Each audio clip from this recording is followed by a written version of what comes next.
सवाल ही नहीं उठता, कोई समझौता नहीं होगा। फिर क्या करेंगे? चाहे जिस भी हाल और परिस्थिति में हो, पूर्णिया लड़ेंगे। और रात में मेरे घर से उठा के विधायक चला जाएगा, साला या तो हम मर जाएंगे या तो हम मार देंगे। हमको कोई फोन पे धमकी दे देगा पप्पू यादव को। नमस्कार, मैं हूं अनुकुल तिवारी और वॉइस हब देख रहे। देखिए, आप सभी जान रहे हैं कि लोकसभा इलेक्शन 2024 यानी लोकसभा चुनाव 2024 है और जब पूर्णिया की बात आती है तो सबके जुबान पर एक ही नाम आता है, वो है पप्पू यादव। जी हां, आप सही सुन रहे हैं। आप भी जान रहे हैं कि जाप सुप्रीमो पप्पू यादव जो है वो प्रणाम पूर्णिया का जो यात्रा है वो लगातार करते आए हैं और 9 तारीख को महा रैली है। इसी बीच में मधेपुरा जिला में खुर्दा में निजी आवास में जाप सुप्रीमो पप्पू यादव से जब पूछा गया कि कांग्रेस में जा रहे हैं कि नहीं, कांग्रेस पार्टी से लड़ रहे हैं कि नहीं, तो उस पर पप्पू यादव ने क्या कुछ कहा है अपने निजी आवास पर, आप वो सुनिए। खुलकर पहली बार सामने आए हैं और खुलकर बताए भी हैं कि उनका क्या सोचना है, उनका क्या करना है और 9 तारीख को जो महारैली है उसके बारे में भी खुलकर बताया। क्या कुछ कह रहे जाप सुप्रीमो पप्पू यादव, अब वो सुन लीजिए। हमारे पास किसी भी पार्टी के भीड़ से ज्यादा वर्कर की फौज है, आप जान लें। एक चर्चाएं हो रही है कि महागठबंधन में आप जा रहे हैं और महागठबंधन आपको ले मैं हमेशा ओपन हूँ। मैंने पहले ही कहा कि मैं विचारधारा की राजनीति करता हूँ और मुझे अर्थ युग में हूँ, मैं लोगों की अर्थ की बात ही कर सकता हूँ और लोग परेशान हैं। इसीलिए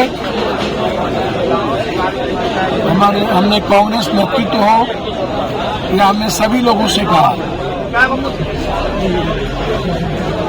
कि पप्पू यादव से आप को क्या बेनिफिट है कि आप कोसी सीमांचल की मट्टी, खून और मां से पूछ लीजिए। मुझे मेरी मां और मेरी मट्टी और मेरे खून से कोई अलग नहीं कर सकता। मैं उस कौज पर कोई समझौता नहीं करूंगा। मैं बार बार कहता हूं, आप पूर्णिया के बगैर कोई समझौता कौज की नहीं होगी। आप सुपौल दीजिए हमको, हम तैयार हैं, हम जीत की गारंटी देंगे। आप मधेपुरा दीजिए, हम जीत की गारंटी देंगे, हम तैयार हैं, लेकिन पूर्णिया छोड़ के नहीं। अगर पूर्णिया आपको नहीं देते हैं फिर सवाल ही नहीं उठता, कोई समझौता नहीं होगा। फिर क्या करेंगे?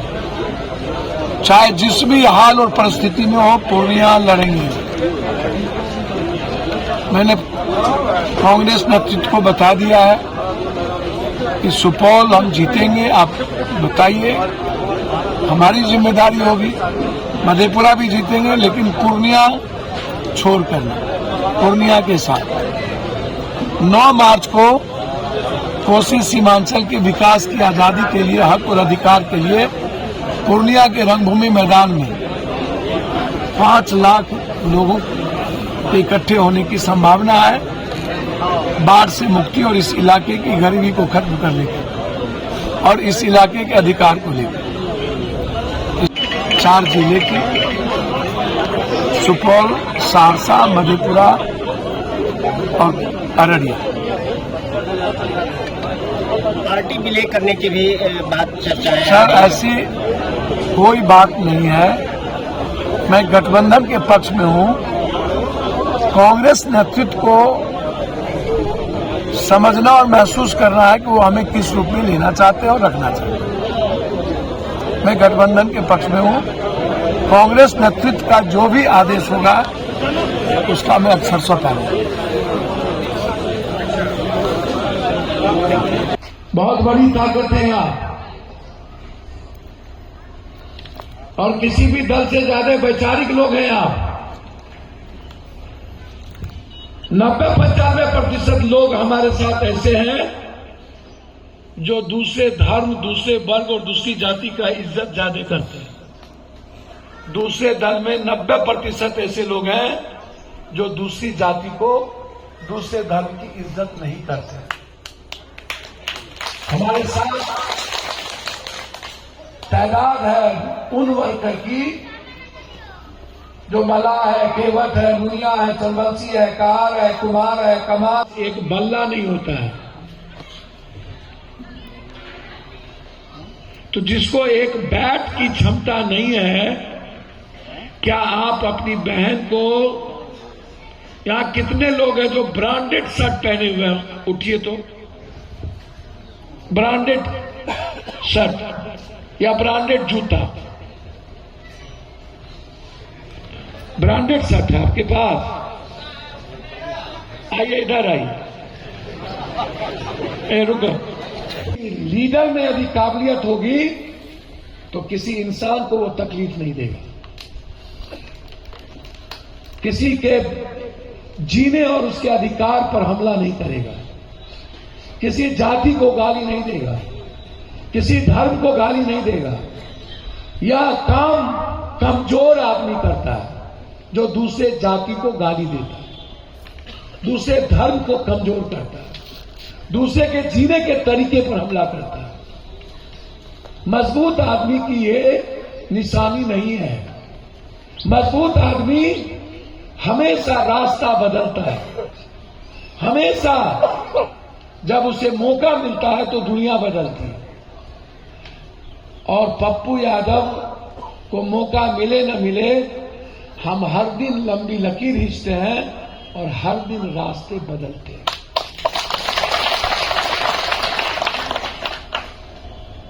और रास्ता बदलने के लिए हमें नेताओं के तरह कुकर्म को नहीं देखना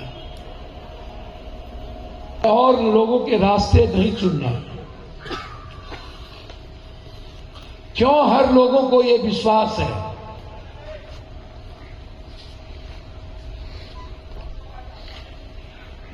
सच्चाई स्वीकार करना चाहिए।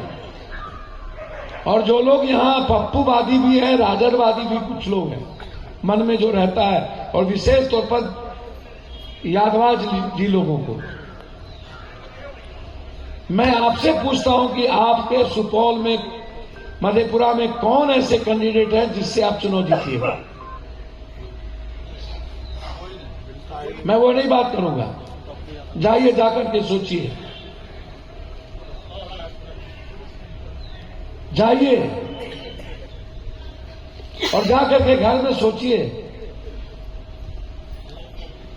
आपका नेता आपसे बात नहीं करता और मेरा एमएलए तोड़ लेगा और रात में मेरे घर से उठा के विधायक चला जाएगा। साला या तो हम मर जाएंगे या तो हम मार देंगे। सरकार नहीं बना पाएंगे, फिर जी के क्या करेंगे? हमको कोई फोन पे धमकी दे देगा पप्पू यादव को। हिंदुस्तान में मेरे बारे में आज तक कोई किसी को औकात क्यों नहीं भी बात करना। हम तो इन लोगों से ज्यादा ट्वीट करते हैं, हम तो इन लोगों से ज्यादा खतरनाक बात करते हैं। हमें क्यों नहीं कोई चैलेंज करता है? आपको कैसे फोन कर देता है कोई? सू बाजे तो बाजे, चलनी बाजे। ऐसे लोग जिनकी की कोई हैसियत नहीं, वो औकात दिखाता।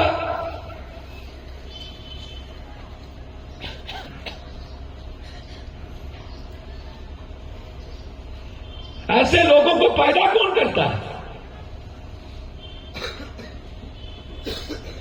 जब आप एमएलए एमपी वैचारिक लोगों को नहीं बनाइएगा और हमेशा किसी न किसी जात के अपराधी माफिया को ढूंढ ढूंढ के लाइएगा तो आप बचिएगा।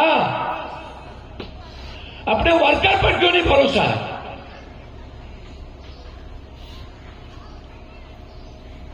पप्पू यादव को किसी ने गाली दिया तो हमारे वर्कर का मोरल बचेगा? टूट जाएगा। पप्पू यादव कोई नहीं बचाया तो आपको क्या बचा पाएगा? जब आपका घर सुरक्षित नहीं, जब आप सुरक्षित नहीं, तो फिर आप वर्कर को कैसे सुरक्षित रखिएगा?